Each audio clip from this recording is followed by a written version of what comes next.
क्या तुम्हें पता है, फिजिक्स की मदद से डिक फॉसबरी नाम के ओलंपियन ने हाई जंप का पूरा खेल ही बदल के रख दिया था। डिक फॉसबरी एक दुबला पतला लड़का था जिसे खेलकूद काफी पसंद था और हाई जंप उसका फेवरेट स्पोर्ट था। वो हाई जंप में गोल्ड मेडल जीतना चाहता था, पर वो पिछले रिकॉर्ड के आसपास भी नहीं उछल पा रहा था। शायद मैं बाकियों की तरह स्ट्रॉन्ग और फुर्तीला नहीं हूँ। एक दिन फॉसबरी गर्मी की छुट्टियों में अपने दादाजी के घर गया, जहाँ उसने देखा कि एक चिड़िया जैसा टॉय अपनी चोंच पे बैलेंस था। ये चिड़िया गिर क्यों नहीं रही दादाजी? क्योंकि ये सेंटर ऑफ मास पे बैलेंस्ड है। ये सेंटर ऑफ मास क्या है? सेंटर ऑफ मास वो इमेजिनरी पॉइंट है जहाँ तुम पूरे सिस्टम का मास एक पॉइंट पे केंद्रित मान सकते हो। ये मास और उसके डिस्ट्रीब्यूशन यानी दूरी पे डिपेंड करता है। अगर मास यूनिफॉर्मली डिस्ट्रीब्यूटेड है तो ये सेंटर में होगा, अगर नहीं तो जिधर वजन ज्यादा है उसके करीब।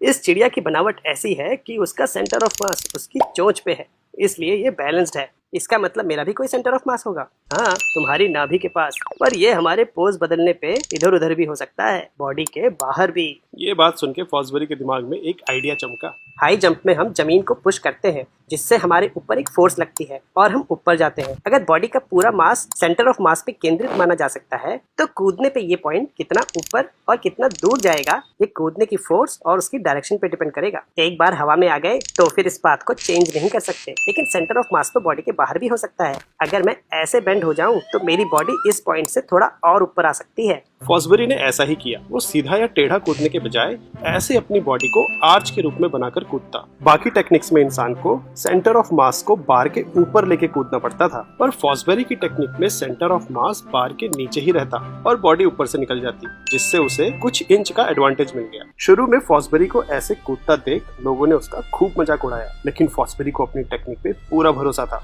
धीरे धीरे उसने इस टेक्निक को मास्टर किया और फिर ओलंपिक्स हाई जंप में न केवल गोल्ड मेडल जीता बल्कि वर्ल्ड रिकॉर्ड भी बनाया। आज इसी टेक्निक को फॉसबरी फ्लॉप के नाम से जाना जाता है और हाई जंप के सभी एथलीट इस टेक्निक का इस्तेमाल करते हैं।